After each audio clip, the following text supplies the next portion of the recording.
pembentukan hematopoiesis. Kemudian ini tadi untuk adiposit sendiri diproduksi oleh diferensiasi dari mesenchymal stem cells. Ini nanti yang menjaga supaya stabil antara hematopoiesis dari area tulang krusial dan vaskuler. Teman-teman cukup banyak membaca bahwa stem cell itu kalau dari susun tulang ada mesenchymal, ada hematopoietic stem cell. Sekarang treatment misalnya orang kena rheumatoid arthritis itu nanti bisa disuntikan dengan mesenchymal stem cell. Nanti diharapkan ini akan memproduksi sel-sel kapiler, jadi disuntikan. Pernah sampai membaca sejarah itu belum deh? Belum, ya. Ini sebenarnya sudah lama di luar, tapi di Indonesia sepertinya baru-baru dilakukan. Tadi sudah saya bahas.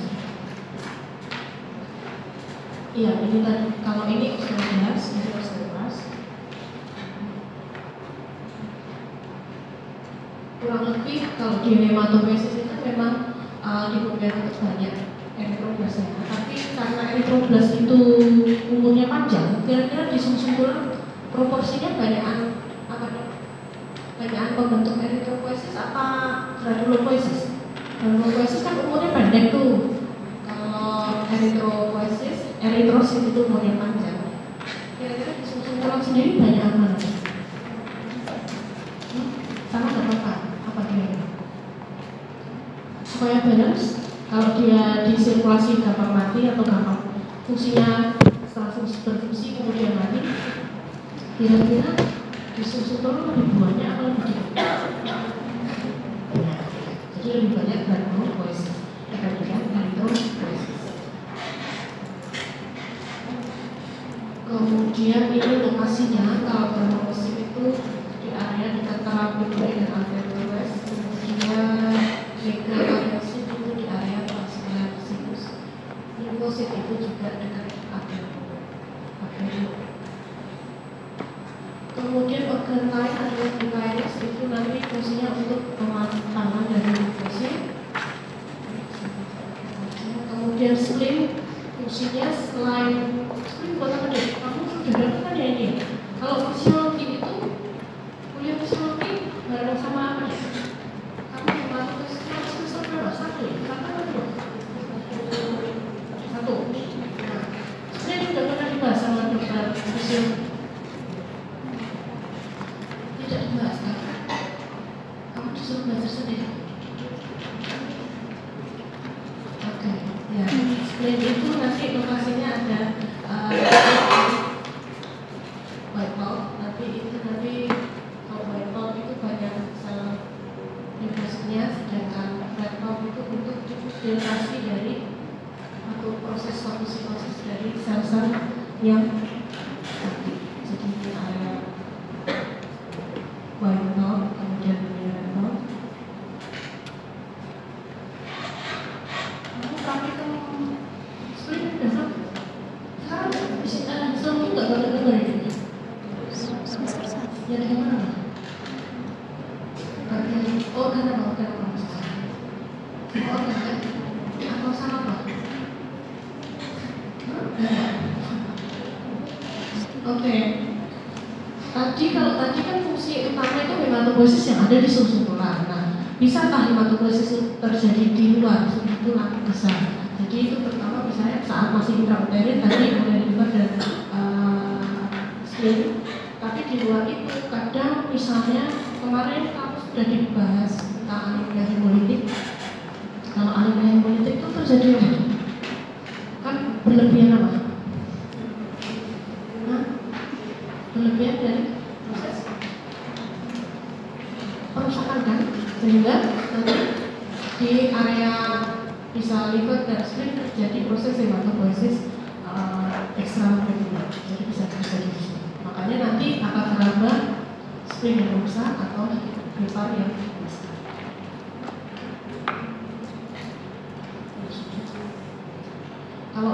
sendiri nanti fungsinya lebih ke proses pematangan dari limfosit B dan T. Sedangkan sama seperti organ tubuh yang lain, dan di sum-sum tulang sendiri kan juga ada stem cell-nya. Stem cell itu yang kamu tahu sifatnya adalah dia bisa memperbaiki dirinya, memperbanyak, tapi jumlahnya sedikit dan juga bisa mengalami diferensiasi untuk membentuk progenitor. Nanti kamu pelajarin ya, apa ini? Bedanya ya? Saya udah kasih kisi-kisi ya. Bedanya apa? Kalau prekursor sel itu apa? Misalnya kemarin ada granulopoiesis itu dari mieloblas sampai neutrofil, itu masuk ke bukan neutrofil sampai mielosit, itu disebut prekursor sel.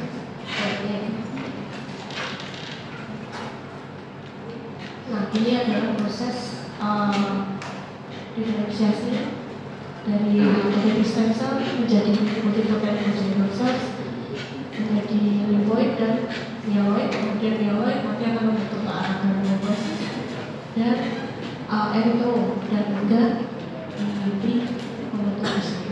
Kemarin kamu sudah mendapat tentang keganasan apa deh? PV dan PV itu kira-kira menurut teman-teman yang bermasalah gimana? PV itu yang meningkat apa aja? Bisa semua, bisa juga cuma erythropoiesis yang aja yang meningkat. Nah, kira-kira itu yang bermasalah di mana? Di sini, apa di sini, apa di sini? Nah,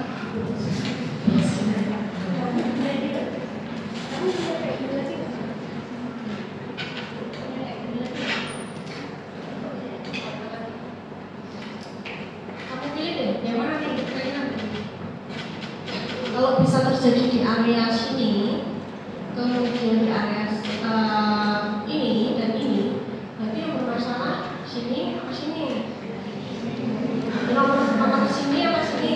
Atas sama bawah? Bawah ya. Jadi yang nanti yang bermasalah bukan yang bisa di area di sini. Kita ada mutasi sesuatu di sini, sehingga nanti bisa terganggu. Produksinya yang berlebihan, ini bisa aja cuma ini aja. Nanti tergantung belajar dari permasalahan dari mutasi bersama. Ya, satu lagi goalnya, apa nih? Kalau proses pembentukan granulopoiesis, mega dan erythropoiesis itu kalau mega dan erythro itu terutama diatur oleh data satu. Fungsinya yang terutama untuk mengatur proses erythro dan mega dan granulopoiesis. Kamu nggak perlu apa lagi, cukup sedikit. Ada semuanya maksud saya nanti ya, susah-susah. Ini satu kita kalau kata dua itu fungsinya untuk pembentukan lymphoid, sedangkan kata satu itu ke arah erythro dan granulopoiesis. Yang itu tadi saya cerita bahwa makanya tadi stromal cells ini nanti juga mengeluarkan dari sitokin, sehingga nanti mempengaruhi proses pematangan dan proses pengaturan jalur-jalur untuk supaya ini bisa kapan dia bisa mengalami proliferasi dan diferensiasi, kapan dia stop dulu.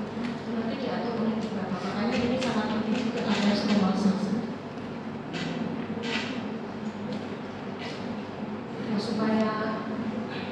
Supaya bisa balance, maka perlu ini apoptosis juga harus jalan supaya ini juga tidak berlebihan kerjanya. Ini juga harus diatur supaya tidak berlebihan.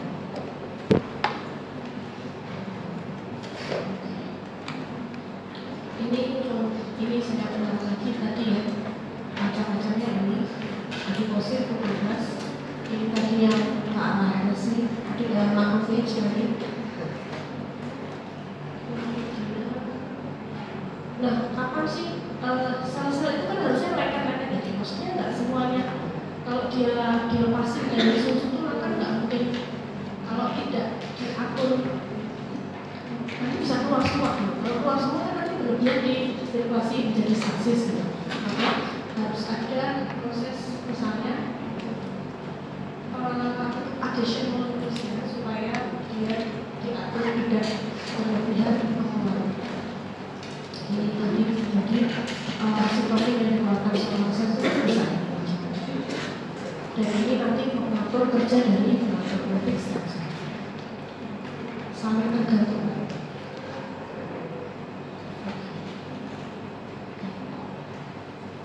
Sifatnya growth factors itu jumlahnya harusnya sedikit dan kerjanya biasanya spesifik. Tapi satu growth factors itu bisa dihasilkan oleh tidak hanya satu sel. Jadi beberapa sel bisa memproduksi misalnya GCNF itu bisa diproduksi oleh beberapa sel.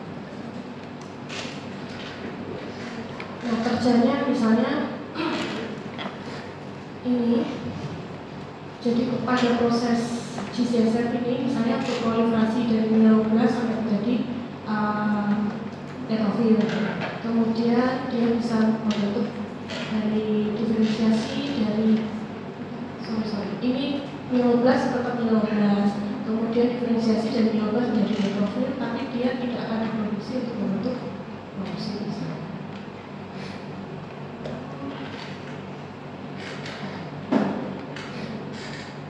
Kemudian bisa juga fungsinya untuk proses pematangan, misalnya dari batang menjadi sel, untuk mengamati proses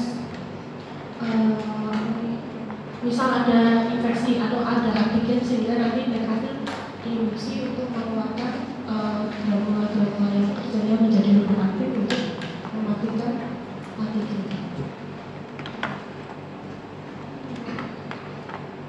Ini beberapa macam growth factors yang berfungsi sesuai dengan lokasinya.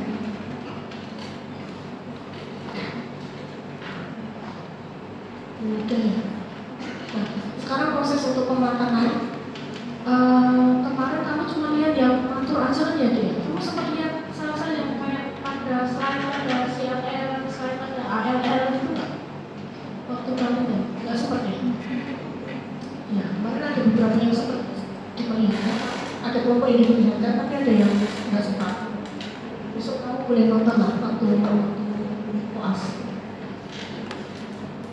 Jadi kalau menurut ukuran sel semakin dimantul itu makin gede biasanya, makin mantul makin kecil, kemudian terusnya semakin mantul terus makin gelap warnanya. Nukleoli tentu saja hilang pada saat proses pematangan. Sitoplasma yang nanti cenderung akan lebih semakin lagi. Nah itu apa bahasa Indonesia?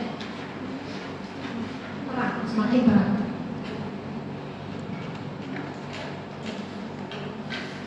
Proses pengeluaran sel dari sumsum tulang ke sirkulasi itu nanti lewat diadesis, nanti keluar sini misalnya di area endosel.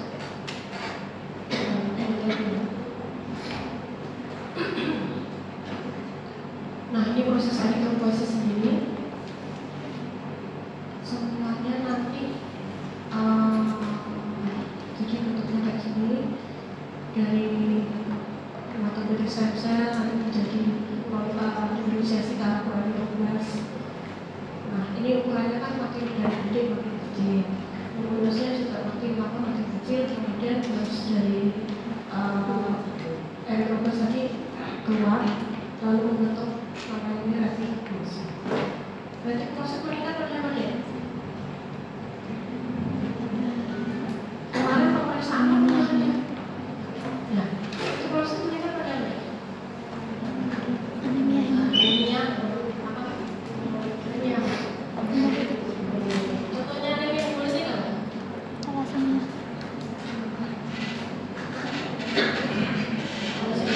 Terus apa lagi? Kalau orang dewasa, thalassemia itu biasanya ketahuan saat masih kecil, tapi kadang baru ketahuan saat dewasa. Tapi ada kondisi misalnya pasien-pasien yang anemia kalau pada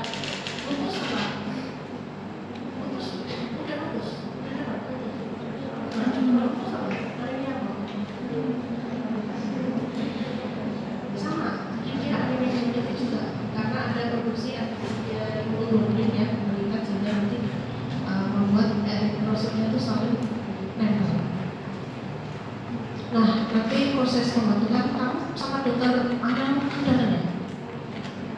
Nutrisi untuk hematopoiesis sudah kan? Nah itu nanti yang peran penting untuk erythropoiesis itu terutama jelas kalau nggak anemia, kalau terjadi anemia tentu saja dikeluarkan eko dari apa gimana deh profesinya? Profesinya eko apa?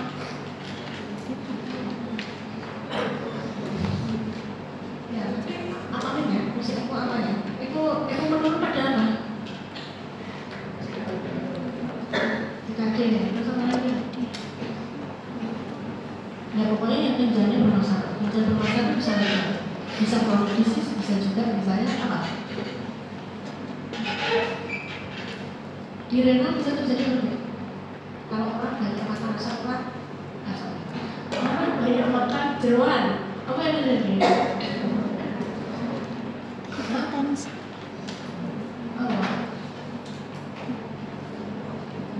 Asam uratnya naik, urinnya numpuk di renal, nanti membentuk batu urat. Di situ nanti akan merusak struktur dari renal, sehingga nanti tentu saja lama-lama juga akan jadi TKD, ekonya akan turun. Nah, proses untuk erythropoiesis sendiri perlu ini, terutama nanti eko dan ini sampai sini ini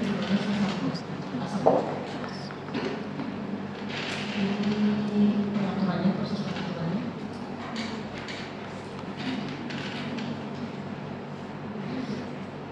Nah, jadi ini ya, jadi intinya mempercepat sensor untuk menjadi ke arah globulus, memperpendek proses pematangan, misalnya butuh waktu beberapa jam, bisa diperpendek misalnya jadi 1 jam, 4 jam dalam proses diferensiasi ke arah proses mati. Kemudian mitosisnya juga akan ditingkatkan. Ini meningkat pada kondisi kemudian pasien-pasien anemia. Misalnya kalau anemia bukan karena fungsi renal yang menurun, ya tentu saja responnya akan bagus. Tapi kalau fungsi renalnya turun, pengecekannya ditambahin. Perlu apa? Ekonya kan turun. Biar rada mendingan, treatmentnya gimana? Jadi cuci darah itu tidak akan memperbaiki fungsi ginjal. Nah, supaya anemia rada mendingan, ekonya turun, ya tambahin ekonya disuntik. Belum sampai situ. Jadi nanti ada treatmentnya, selain hemodialisis juga ditambahin erythropoietin suntikan. Ini tadi bisa cerita proses maturasinya, kalau ada eko yang meningkat, ini bisa lebih pendek, sehingga proses pematangannya lebih pendek supaya nanti terbentuk eritrosit yang lebih cepat.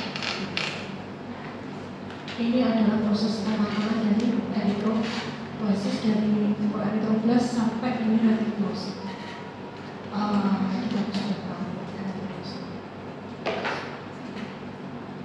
Nah, pada proses ini, pada proses pematangan sel di hematopoiesis itu pasti kalau misalnya ada proerythroblast itu nanti di sekelilingnya pasti ada proses maturasinya. Misalnya ini proerythroblast, ini ke arah basofilik erythroblast, kemudian ini polyerythropoietic, kemudian ini ada bentuk, baru ini reticulosit, kemudian ini eritrosit.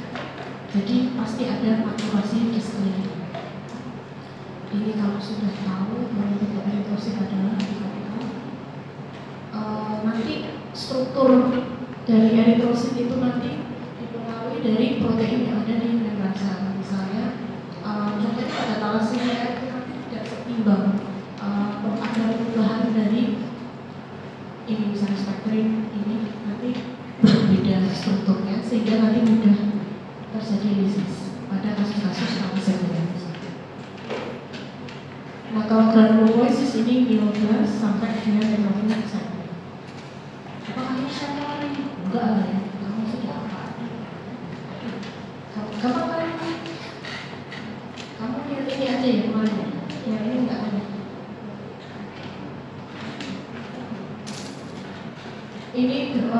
proses pematangan dari granulosis itu tergantung dari granulnya.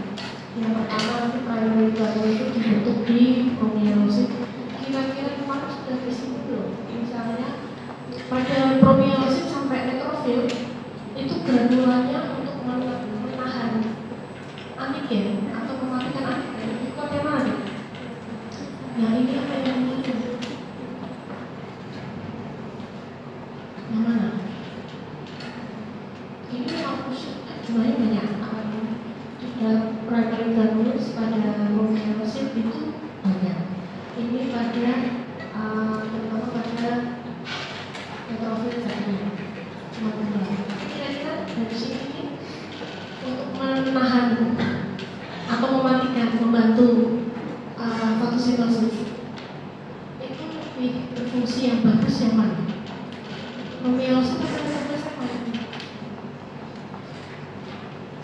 Kira-kira kalau di tubuhmu banyak neutrofil segmen sama di tubuhmu banyak promielosit, kalau kamu kena flu lebih oke mana perkara itu?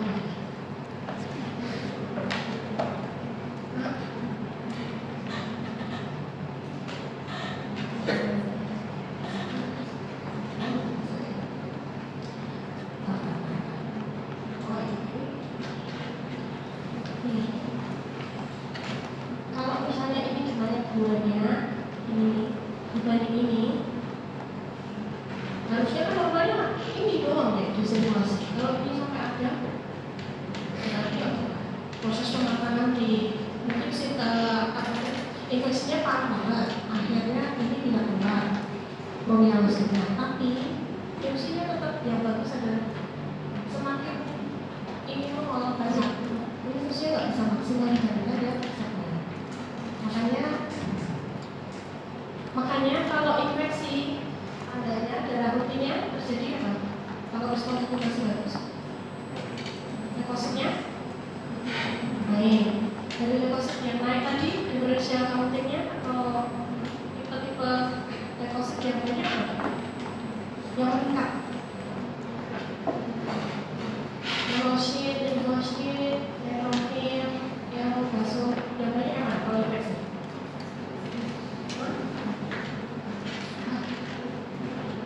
Neutrofil.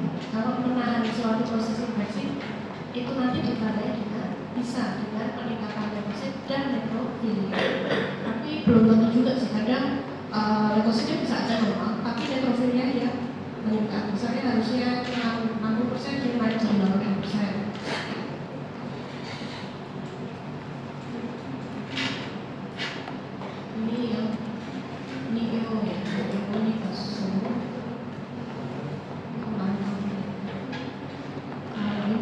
Proses leukopoiesis nanti sudah dari sum-sum tulang nanti akan mengalami maturasi ada di spleen dan di limfonodes. Saya akan bahas tentang leukopoiesis.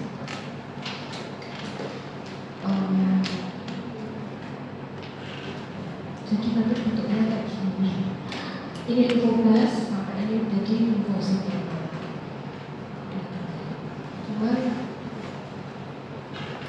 Nanti tergantung bentuknya aja. Kadang bentuknya kalau dia mengalami ada antigen, nanti mungkin bentuknya menjadi lebih bisa lebih aktif atau sitoplasmanya lebih tidak lagi sirkular tapi bentuknya bisa kayak amoeba. Untuk trombopoiesis tadi fungsinya banyak. Ada itu fungsinya selain buat platelet betul deh. Darah hasil lagi ada proses dikasih bisa nggak bekerja juga membantu nggak? Bisa. Jadi dia juga memproduksi juga terus juga. Pada trombopoiesis nanti dibutuhkan apa deh? Supaya ini menjadi ini membutuhkan apa?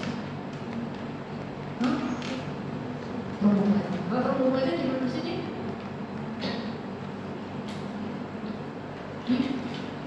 trombopoiesis belum dibahas tak?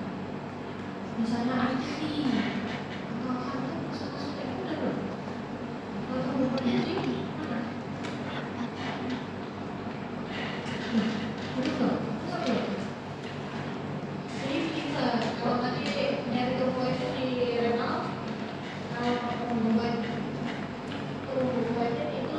liver. Kalau makanya kalau orangnya kena, kalau sinusitis hepatis tahu? Tahu. Kalau orang sinusitis hepatis, trombopoietin itu makanya trombositnya jadi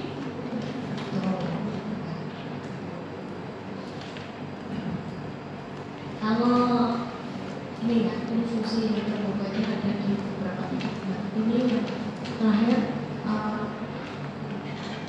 ini bukan sel, jadi dia hanya pelepasan dari plasma dari mineral orang sama.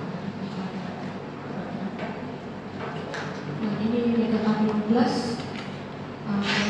kemudian ini mega parasite dan ini mega parasite yang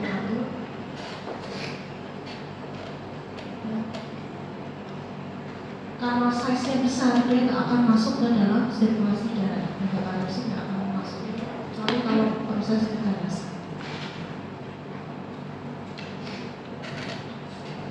Ini secara normal kondisinya seperti ini eritrosit yang harusnya ada di sirkulasi adalah ini eritrosit masuk itu limfosit, neutrofil, kemudian jumlahnya paling banyak apa ya? Itu dari ini dari sini paling banyak apa? Di sirkulasi ini. Tubuh sehat, jumlahnya paling banyak apa? Fungsi darah terutama kan untuk apa? Membawa O2, CO2 dan lain-lain. Berarti dia jumlahnya fungsinya apa ini? Yang buat pertukaran O2, CO2 siapa? Eritrosit. Jadi eritrosit itu yang sebenarnya paling banyak di dalam tubuh orang yang sehat. Kemudian kalau leukositnya jumlah meningkat, jumlah paling tinggi siapa? Ya, kemudian disusul oleh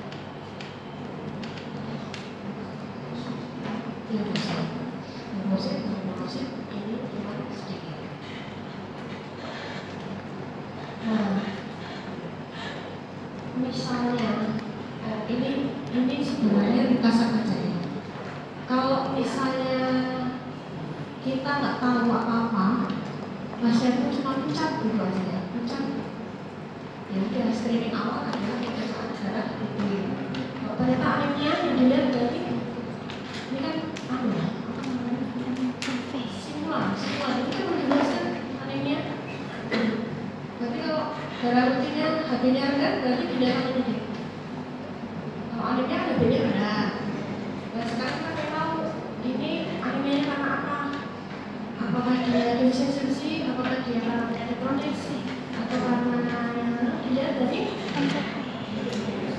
indeks eritrosit. Indeks itu apa aja? MCQ untuk lihat? Nah, MCHC untuk lihat? Kandungan HB dalam setiap sel. Kalau FB itu tahu? Ini dibahas mana? Sudah dibahas ya? Dibahas ya? Cell distribution rate itu untuk tahu kira-kira bentuknya dan ukuran dari eritrosit itu homogen atau enggak. Kalau dia tidak homogen, ukuran prosentasenya meningkat, berarti dia bisa ada kasus-kasus bisa jadi sensitif, bisa juga ada kasus misalnya ketemu LDP sampai 40%, kamu curiga karena apa?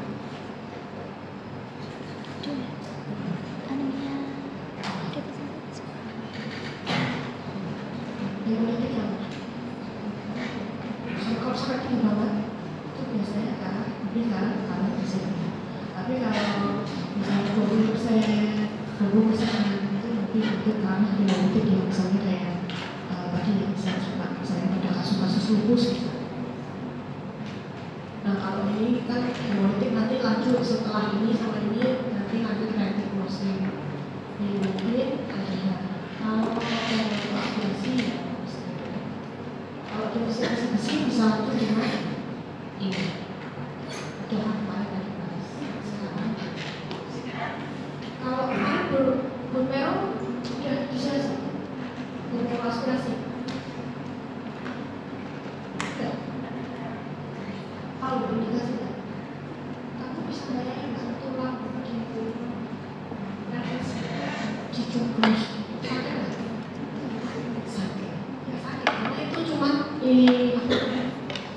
anestesi lokal aja. Jadi makanya kasus-kasus yang perlu BMP itu dipilihin. Jadi sebisa mungkin dilakukan pemeriksaan yang non invasif dulu, lalu kalau itu masih belum jelas mau nggak mau harus diambil sum-sum.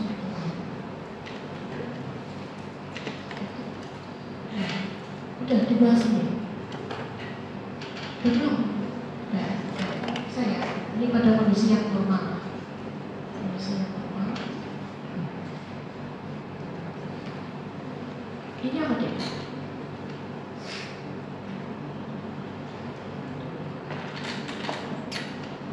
Apa ini? Kira-kira kamu tahu? Ini adalah profil. Harusnya dia segmennya berapa? Ya paling 3, 4. Ini udah berapa banyak? Nah, berarti disebut ini profil yang hipersegmentasi. Kalau cuma 2 kayak gitu ada profil dengan hipersegmentasi. Kalau misalnya besok kamu ketemu kasus misalnya pasien sepsis awal, anemia, kemudian leukositnya 15.000, trombositnya trombositopenia. Salah, leukositnya 50.000 aja deh. Kalau misalnya ada anemia, ada trombositopenia, leukositnya sampai 50.000, bayar lagi 50.000 itu isinya apa?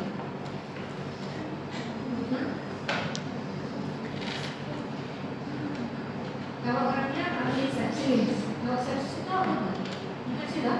Kalau infeksi itu berarti harapannya kan harusnya leukosit itu normal berapa? 50.000, 50.000. Kalau sampai 50.000 berarti naik. Nah sekarang naiknya kenapa? Gitu kan? Naiknya apakah ini benar-benar isinya cuma neutrofil aja, atau dia bisa bergeser, jadi sampai misalnya sampai promeosit keluar. Nah misalnya ini ada, ini kan disebut shift gitu kan. Jadi belum tentu kalau 50.000 itu nanti ganas. Ada anemia, ada trombositopenia. Leukositnya kok tinggi ya?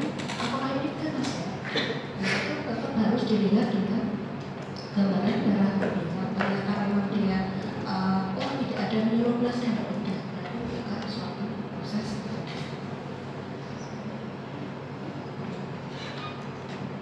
Nah ini contohnya, misalnya sampai leukosit sampai 100.000, lebih tinggi lagi.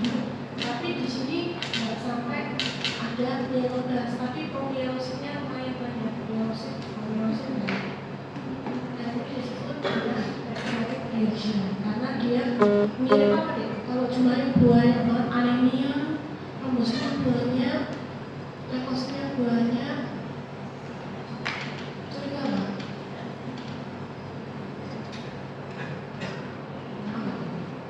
Kalau jumlahnya variasi dari promielosit sampai neutrofil itu ada semua. Bisa ada kasus apa? Mirip apa? Lumayan. Mana dibahas kan? Siapa? Ya, sama dengan bagus. Nah, ini mirip dengan CNN, tapi dia nggak ada myeloblas. Ini yang disebut dengan coagulation. Ini pada kasus-kasus yang mungkin pasiennya mengalami infeksi. Sekarang contoh, ini kamu lihat hasil kayak gini apa?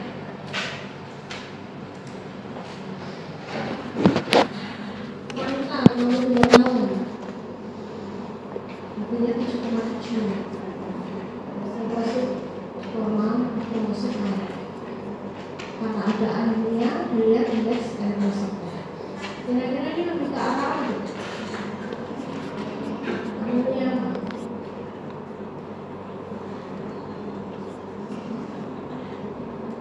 Anemia apa? Apa? Belum dikasih contoh kasus. Iya, kalau ini kira-kira kasus apa? Kalau hasil lain berarti dia sudah mulai ada ukuran yang mungkin bentuk itu sudah bervariasi dari diagnosis. Di sini ada hipokromi. Ini mungkin ekstrimnya masih normal, tapi kalau ini merupakan mendekati dari batas bawah, jadi dia lebih ke banyak mikrooksigen. Berarti oksigen kemudian hipokrom, bentuk dan ukurannya mulai bervariasi ada peningkatan. Berarti maksudnya anemia apa? Misalnya dia tidak merasakan apa-apa, berarti dia ada pemeriksaan.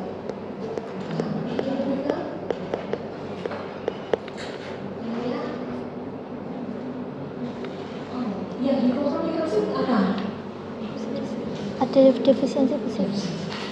Jadi pasien ini lebih ke defisiensi fisik karena di sini juga disertai proses trombositosis. Jadi kalau ada trombositosis yang tidak menyertai, yang tidak disertai adanya peningkatan leukosit, ini trombosit yang merupakan suatu proses yang reaktif akibat adanya. Kalau ini anemia berarti di tubuh terjadi apa? Hipoksemia, sehingga renal memproduksi EPO naik. Nah, si EPO itu tadi juga akan ditangkap oleh megakariosit, sehingga megakariosit akan melepaskan platelet lebih banyak. Dan ini hanya terjadi pada kasus-kasus anemia defisiensi. Nah, ini kan saya rasa ada beberapa yang udah nitip, oh. Nah, ini yang defisiensi kayak gitu. Kalau defisiensi tadi lanjut dengan pemeriksaan serum air dan biopsi. Ini normalisasinya. Nah, hati-hati kalau misalnya pasiennya misalnya ini ternyata leukositnya 20.000. Kalau ini ada anemia, ada polinekrositik, ada trombositosis, kemudian leukositnya naik, ada neutrofilia misalnya ya, ada neutrofilia sekitar 35% misalnya. Tapi mau periksa apa? Serum air, biopsi dan kalium atau serum air mana biopsi aja?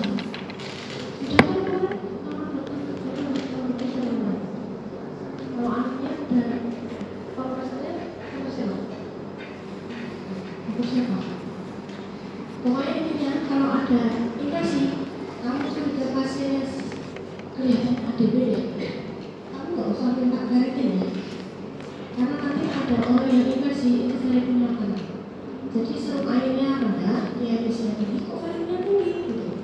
Kamu pasti bingung. Nah, ini nggak sesuai. Nah, intinya kalau ada kasus ADB lalu ada infeksi, ferritin jangan diminta. Ini yang kromosit monokrom, infeksinya ini hipokromikrositik, ini yang kromosit. Kalau ini deh, ini apa nih? Ini contoh aja. Habisnya kan ada leukositosis, trombositnya normal. Ini apa? Biasanya leukositnya gimana? Leukositnya 55, berarti apa? Turun. Mikrosit.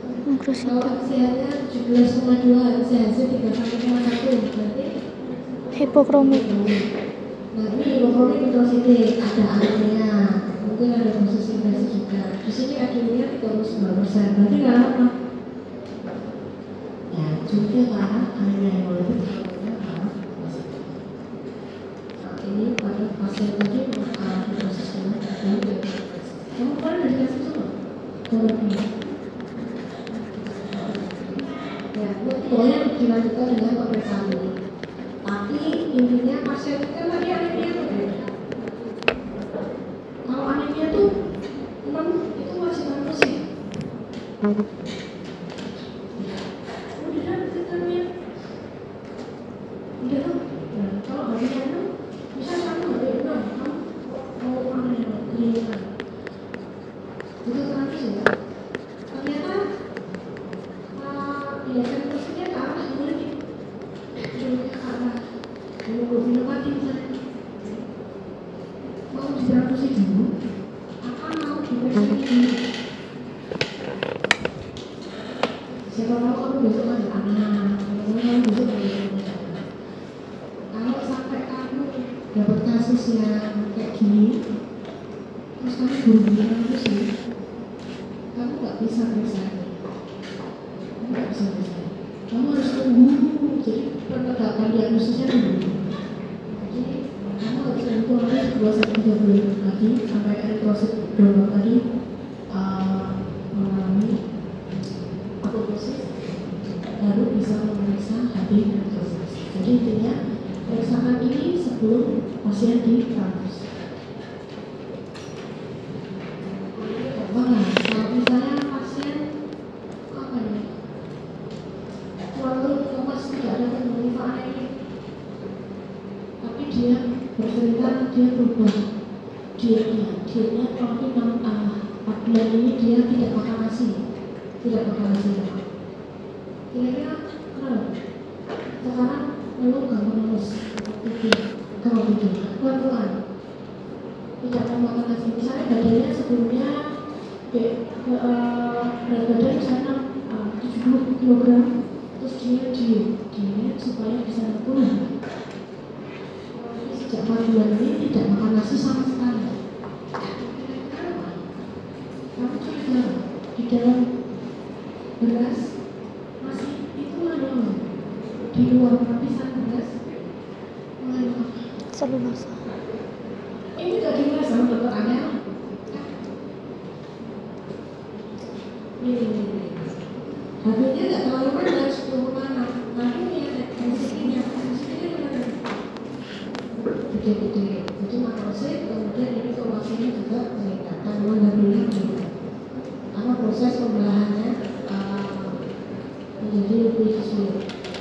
Itu pada kasus seringnya kasus ini defisiensi folik acid dan ini banyak dikandung di dalam lapisan luar dari beras. Kamu nggak tahu. Ya, hati-hati. Siapa tahu besok kamu dapat hasil. Sudah selesai.